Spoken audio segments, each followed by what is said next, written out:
Bienvenue à la grande édition sur Rwanda TV. Je suis David Carmel Ingabire. C'est une joie de vous retrouver. Le président de la République, Paul Kagame, a souligné que le Rwanda ne se préoccupe pas des frontières lorsqu'il cherche une personne utile au pays. C'était lors de l'inauguration officielle de la Zaria Cour, un espace de sport et de divertissement situé à Remera, ici à Kigali. Amandine Dikumasabo nous fait le point. Le président de la République, Paul Kagame, et Masai Ujiri, président de Giants of Africa, ont officiellement inauguré l'espace sportif et de loisirs Zaria Côte ce lundi. Ce complexe, dont la construction a coûté près de 36 milliards de francs rwandais, va accueillir plusieurs activités sportives et de divertissement. Masai Ujiri a déclaré que Zaria Côte n'est pas seulement un projet sportif ou de divertissement, mais qu'il intègre également un ensemble d'activités économiques bénéfiques pour le continent africain. You see this court here? This court creates community. You see these venues? Vous voyez ce terrain unit les gens. Regardez cet endroit. Cet endroit forge des valeurs. Ce réseau d'éléments que vous voyez ici générer un revenu, mais cela n'est pas encore assez compris en Afrique. Ainsi, pour avoir l'opportunité de bâtir une ville de sport, à commencer par l'aréna, ensuite le stade et tout le reste qui en découle, c'est la preuve de la puissance du sport et de sa capacité à nous rassembler. This is the power of sports. Yes. And how it can bring all of us together. Amadou Galofal, président de la Basketball Africa League, et Claire Akamanzi, directrice de NBA Africa, ont affirmé que des infrastructures comme celle-ci devraient également être vues comme des moteurs de développement national et continental à travers le sport et le loisir. Lorsque nous avons lancé le championnat de la balle, nous avons évoqué le fait que cette région pourrait devenir un pôle économique majeur du continent, un espace de création d'emplois, d'innovation entrepreneuriale et un endroit propice à l'émergence de nouvelles idées. C'est exactement ce que vous avez concrétisé ici à Zaria Côte.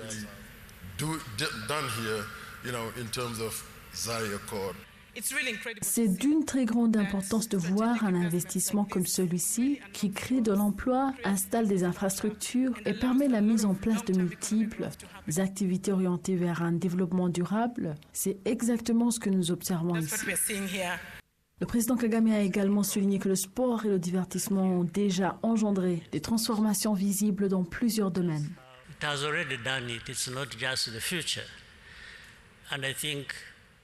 Il a déjà fait beaucoup de choses et ce ne sont pas des promesses pour l'avenir. Je pense que beaucoup de gens ici et ailleurs comprennent les bénéfices que cela a apporté. Si l'on considère les chiffres en matière d'emploi créés par le sport, l'aréna, le stade, on voit bien que cela se concrétise, que les gens voient que c'est possible, que cela génère de l'emploi pour beaucoup, tant au Rwanda qu'ailleurs. Ce sont des résultats tangibles. Ce sont des projets qui ont apporté beaucoup de bénéfices. Et ce n'est pas temporaire, car les chiffres montrent qu'en Afrique, le sport génère des revenus de plusieurs millions. C'est l'une des richesses que le sport peut apporter au continent. It's running into billions as what sports can bring to the continent. Le président Kagame a exhorté la jeunesse à croire en son propre potentiel, affirmant que cette jeunesse est la principale richesse du continent africain. Son Excellence a souligné qu'il faut parfois franchir les frontières pour trouver un partenaire compétent et adéquat. Le chef de l'État rwandais a également salué l'engagement d'hommes d'affaires comme Aliko Dangote, qui continue d'investir dans le but de faire de l'Afrique un continent exemplaire dans tous les domaines. Zaria Côte Kigali est un projet intégré comportant plusieurs sections, notamment des espaces pour les sports, le divertissement, la culture, ainsi que des hébergements incluant un hôtel et un centre commercial moderne. Le complexe est bâti sur une superficie de 2,5 hectares. Amandine Dikumasabo pour la télévision rwandaise. Pour la première fois, le Rwanda a accueilli un hôpital ophtalmologique volant, un avion spécial qui fournira des soins ophtalmologiques pendant 2 semaines. L'opération se déroule à l'aéroport international de Kanombe. Michel Iladukunda a plus de détails. L'avion est équipé d'équipements spécialisés pour les soins ophtalmologiques et d'autres activités, notamment la formation des ophtalmologistes. L'objectif de l'opération est de fournir des soins ophtalmologiques et de renforcer les connaissances et les compétences des ophtalmologistes rwandais. Lors du lancement de l'opération, le ministre de la Santé, le Dr Sabin Nsanzimana, a salué la participation des acteurs du secteur de la santé, précisant qu'outre la fourniture des services médicaux gratuits, tels que la gratuité des ordonnances, les acteurs impliqués dans la formation des professionnels de la santé, notamment les professionnels de santé diverses, contribueront à la mise en œuvre du plan d'augmentation du nombre de personnes travaillant dans le secteur pour la 4e révolution industrielle, tel qu'il est inclus dans le plan d'accélération de développement NST2. Pour la 13e fois, les forces de défense rwandaises, RDF en sigle, ont organisé une cérémonie de départ à la retraite pour les généraux et officiers supérieurs, ainsi que pour ceux dont les contrats de service ont expiré. Encore une fois, Michel Inadukunda. Pour les généraux des forces armées rwandaises, la cérémonie s'est tenue au quartier général des forces armées rwandaises à Kimihurura à Kigali, tandis que pour les officiers subalternes, elle s'est tenue dans chaque quartier général de division des forces armées rwandaises à travers le pays. La cérémonie a été présidée par le ministre de la Défense, Juvenal Malizamunda, au nom du commandant en chef des forces armées rwandaises. Étaient présents le commandant en chef des forces armées rwandaises, le général Mubarak Muganga, des officiers supérieurs des forces armées rwandaises, des généraux, des militaires de haut rang et leurs épouses. Au nom du président de la République Paul Kagame et commandant en chef des forces armées rwandaises, le ministre de la Défense, Juvenal Malizamunda, a exprimé sa gratitude pour les services rendus par les soldats retraités lorsque le Rwanda en avait besoin. Il a déclaré, je cite, « Vous avez résisté avec fermeté à la lutte pour la libération, vous avez mis fin au génocide perpétré contre les Tutsis et vous avez joué un rôle majeur dans la construction de notre pays depuis lors. Vous avez grandement contribué à la force et au professionnalisme des forces armées rwandaises, tant au Rwanda qu'à l'étranger. Votre héritage, notamment militaire, a laissé un héritage durable. » Il a également affirmé que même après leur départ à la retraite, leur héritage intellectuel continuera d'être important pour le développement du pays. Il leur a demandé de rester au sein de la famille des forces armées rwandaises et les assurer qu'ils resteraient indispensables grâce à l'expérience qu'ils ont acquise. La Commission de l'éducation, de la technologie et de la culture, du sport et de la jeunesse est en discussion avec la direction du Conseil national de l'enseignement supérieur, HEC en sigle, au sujet d'un rapport d'audit approfondi réalisé par l'Office de l'auditeur général des finances publiques portant sur la délivrance des attestations d'équivalence pour les diplômes obtenus à l'étranger. Cela fait maintenant 2 ans que le Parlement rwandais est demandé à cette institution ainsi qu'au ministère de l'Éducation de corriger les dysfonctionnements observés dans cette procédure. Parmi les problèmes mentionnés figurent des retards dans la délivrance des documents ainsi que le refus de reconnaître certains diplômes obtenus dans différents pays étrangers. La direction du HEC a reconnu que certains de ces problèmes ont été causés par le manque de professionnalisme de certains de ses employés, mais a également évoqué des contraintes liées au système informatique actuellement utilisé. Chaque année, le HEC reçoit environ 7000 dossiers de demande d'équivalence de diplômes obtenus dans des universités et autres établissements d'enseignement à l'étranger afin de vérifier leur validité selon les lois en vigueur dans le secteur éducatif rwandais. Le HEC affirme que ce sont surtout les diplômés des pays africains qui rencontrent des difficultés pour obtenir leur équivalence, notamment parce que les établissements d'origine tardent à fournir les documents requis. Dans certains cas, les écoles exigeraient jusqu'à 2 millions de francs rwandais pour attester qu'un étudiant a bien suivi leur cours, selon les responsables du HEC. D'un autre côté, le rapport de l'auditeur général indique que le HEC met parfois jusqu'à 500 jours sans traiter un dossier, notamment en raison du retard dans la prise de contact avec les institutions étrangères concernés. Le directeur général du HEC a reconnu que ce problème avait existé dans le passé, mais affirme que des mesures ont déjà été prises pour relever ces défis. Vous suivez la grande édition sur Rwanda TV. Le pays a célébré dans la province de l'Ouest, dans le district de Kalongi, la journée internationale de la population, traditionnellement célébrée le 11 juillet. Cette journée a été placée sous le thème « Une jeunesse en bonne santé et autonome, le fondement du développement durable » au Rwanda. Cet événement est organisé car au Rwanda, les jeunes représentent un quart de la population. Les statistiques montrent que 70% de la population a moins de 35 ans, tandis que 27% ont entre 16 et 30 ans.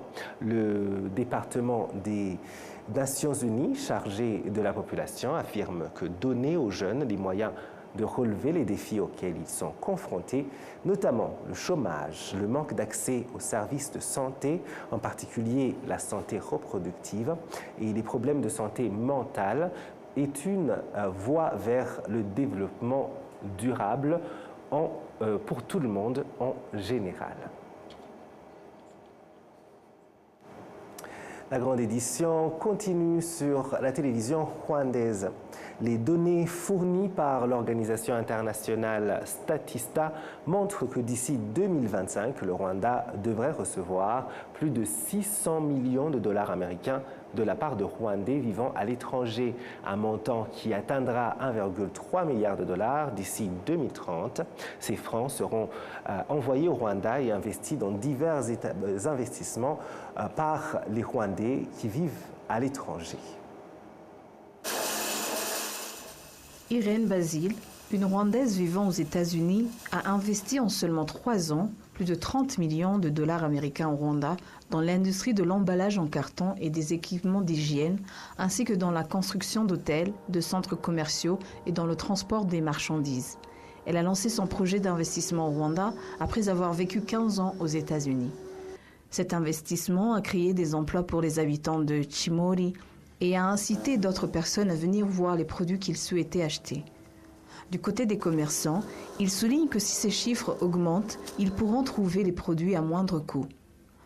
Lors des réunions de Rwandais dans plus de 40 pays à travers le monde, la présidente de la Commission sénatoriale des Affaires étrangères, de la coopération et de la sécurité, Adija Ndangiza Murangwa, elle est revenue pour exhorter les pays africains à mettre en place des canaux de transfert de fonds pour eux. Le gouvernement rwandais a décidé de supprimer la TVA de 18% sur les transferts de fonds des citoyens résidant à l'étranger. Outre ces mesures de facilitation, ces investisseurs rwandais demandent également au gouvernement de les aider à protéger leur marché. Plus tôt cette année, le ministère des Affaires étrangères a indiqué que les Rwandais résidant à l'étranger avaient envoyé au Rwanda 502 millions de dollars, soit l'équivalent de 705 milliards de francs rwandais.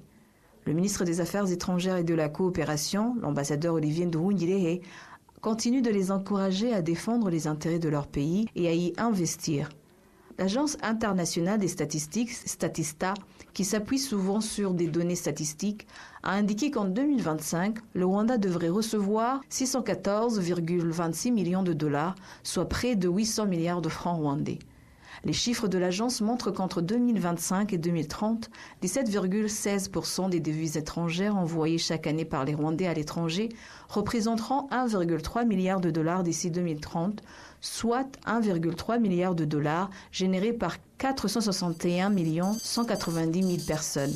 Entre 2013 et 2023, les transferts des fonds des Rwandais vers le Rwanda ont augmenté de 16,25%, passant de 98 millions de dollars en 2011 à 461 millions de dollars. Dans un rapport de la Banque mondiale de 2023, le Rwanda figurait parmi les 3 pays d'Afrique subsaharienne ayant enregistré la plus forte croissance de transfert de fonds en 2022, en hausse de 21% par rapport à 2021. En 2023, le coût des transferts de fonds vers le Rwanda représentait 7,4% de valeur de transfert contre 9,5% en 2019 pour un taux d'inflation de 6,25%. C'est votre rendez-vous de tous les jours à 16h30 avec l'information sur la télévision rwandaise, la grande édition. Les experts de la santé du continent africain estiment que la recherche sur les médicaments administrés aux humains est essentielle pour garantir leur quantité, un point qu'ils ont réitéré lors du lancement officiel d'un projet de 2 ans visant à tester les médicaments avant leur utilisation. Lors du lancement officiel de ce projet, les participants des différents pays où le projet sera opérationnel ont souligné ce à quoi il contribuera et les défis existants. Ce projet TRIS, qu'on appelle, c'est un projet qui nous aide à harmoniser tous les outils, tous les systèmes pour que ça puisse attirer les recherches cliniques. Quand on dit les recherches cliniques, c'est tester un nouveau médicament ou tester un nouveau appareil pour pouvoir avancer et aider la population en général. Ce projet est très important pour nous parce qu'on travaille pas seul, on travaille avec les institutions comme National Ethics Committee ou les institutions de review, comme on dit IRBs, qui sont au niveau des universités ou d'autres centres de recherche et qui vont aider à harmoniser tout ce qu'il y a comme systems, tout ce qu'il y a comme les SOPs, tout ce qu'il y a comme documents pour pouvoir attirer les recherches cliniques, que ça augmente de 2% à 10% en Afrique.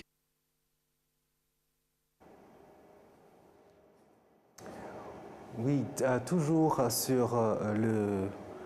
sur le même sujet de la recherche sur la recherche sur les médicaments administrés aux humains en Afrique.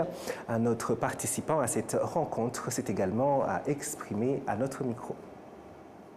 Le projet TRAS est un projet spécial entre 4 pays, c'est-à-dire Zimbabwe, Nigeria, Tanzanie et je pense Rwanda ici. Okay.